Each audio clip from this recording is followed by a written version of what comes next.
Welcome back. आप सभी का हमारे यूट्यूब चैनल पर तहे दिल से स्वागत है। तो आज का सेशन काफ़ी ज़्यादा इम्पोर्टेंट है। आज के सेक्शन में हम मेंस प्रीलिम्स में क्या प्रॉब्लम्स होती हैं बच्चों के साथ, जो उनका मेंस भी नहीं निकलता, प्रीलिम भी नहीं निकलता, और प्रीलिम निकलेगा तो मेंस तो ऑलरेडी नहीं ही है।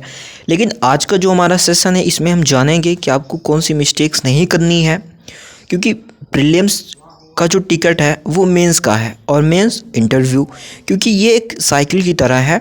सो ये जो सेक्शन है आपके पास टाइम तो बहुत कम ही है, लेकिन प्रीलिम्स आपका इस कम टाइम में कैसे निकलेगा और कौन सा पॉइंट व्यू आपको गलतियां नहीं करनी है। हम लोग क्या करते हैं कि प्रीलिम्स निकलता नहीं है, मेंस की प्रैक्टिस करने लगते हैं, लेकिन इसका हमें फ़ायदा कहीं ना कहीं मिलता है। प्रीलिम्स क्या होता है कि अगर आप लिख के याद करेंगे तो इससे क्या होगा कि आप अगर इस बार आपका प्रीलिम्स नहीं भी निकलता है तो मेंस का आपका 25% जो है चीज़ें आपकी कवर हो जाएंगी, और साथ में आपको जो आप मेहनत अगली बार मेंस में करने वाले थे उसमें अगर आप प्रीलिम्स में कर देंगे तो आपका ये तो निकल ही जाएगा, मेंस तो ऑलरेडी आपका तैयार है ही है। तो हमारी सबसे पहला स्टेप हमारा सबसे पहले क्या होना चाहिए, फर्स्ट ऑल आप सबसे पहले 1 से 2 मंथ आप लिखने की प्रैक्टिस करें। ये नहीं मैटर करता है कि आप कैसे लिख रहे हैं, अच्छा लिख रहे हैं, कोई भी आपकी स्पीड अच्छी नहीं है, ये कोई भी बात नहीं है, आप बस शुरुआत करें।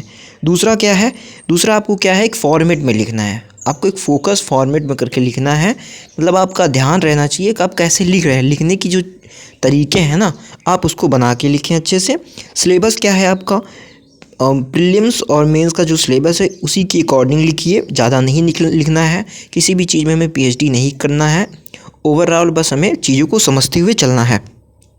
साथ में क्या है, आप इसमें केस स्टडीज़, डाटा डायग्राम बनाते हुए चलें, रिपोर्ट्स क्या आई हैं और केस स्टडीज़ क्या थी, और इस समय बेस्ट प्रोजेक्ट क्या चल रहे हैं इंडिया के अंदर, आप ये सब भी उसमें इंक्लूड करिए, ठीक है, उसे जोड़ते हुए चलिएगा। फर्स्ट स्टेप इसमें क्या होता है कि आप जो क्वेश्चन दिया रहता है मेंस या प्रीलिम्स का, लोग बच्चे उसे अंडरस्टैंड ही नहीं होता है, वो उसको क्वेश्चन को समझ ही नहीं पाते हैं। तो चीज़ें यहीं पे सबसे ज़्यादा गलतियाँ आपकी होती हैं। तो पहले आप क्वेश्चन को समझना सीखो। साथ में यहाँ पे इंट्रोडक्शंस लिखकर देखिए, मैं आपको मेंस का दिखा रहा हूँ क्वेश्चंस। जैसे यहाँ पे दिया गया है, बहु संस्कृतीय भारतीय समाज को समझने में जात की यहाँ पे पूछा जा रहा है प्रासंगिकता को यहाँ पे आपको बताना है। खैर मेरी हिंदी थोड़ी कमज़ोर है, आप लोग एडजस्ट करिएगा।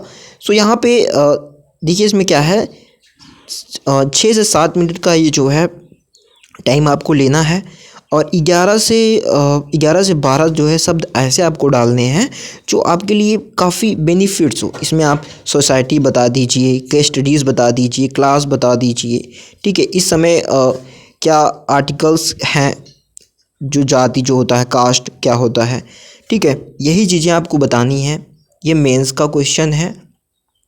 खैर इसी तरह की आपको काफ़ी ज़्यादा क्वेश्चंस मिले। आपको अभी से घबराना नहीं है, चीज़ों को समझना है, रिलैक्स होना है, और यकीन मानिए आपका सारा टॉपिक जो भी क्वेश्चंस है, सब कुछ जो भी पूछा जाता है मैं सब कवर करूँगा। तो प्लीज़ वीडियो को सब्सक्राइब करना, लाइक करना, शेयर करना। Thank you.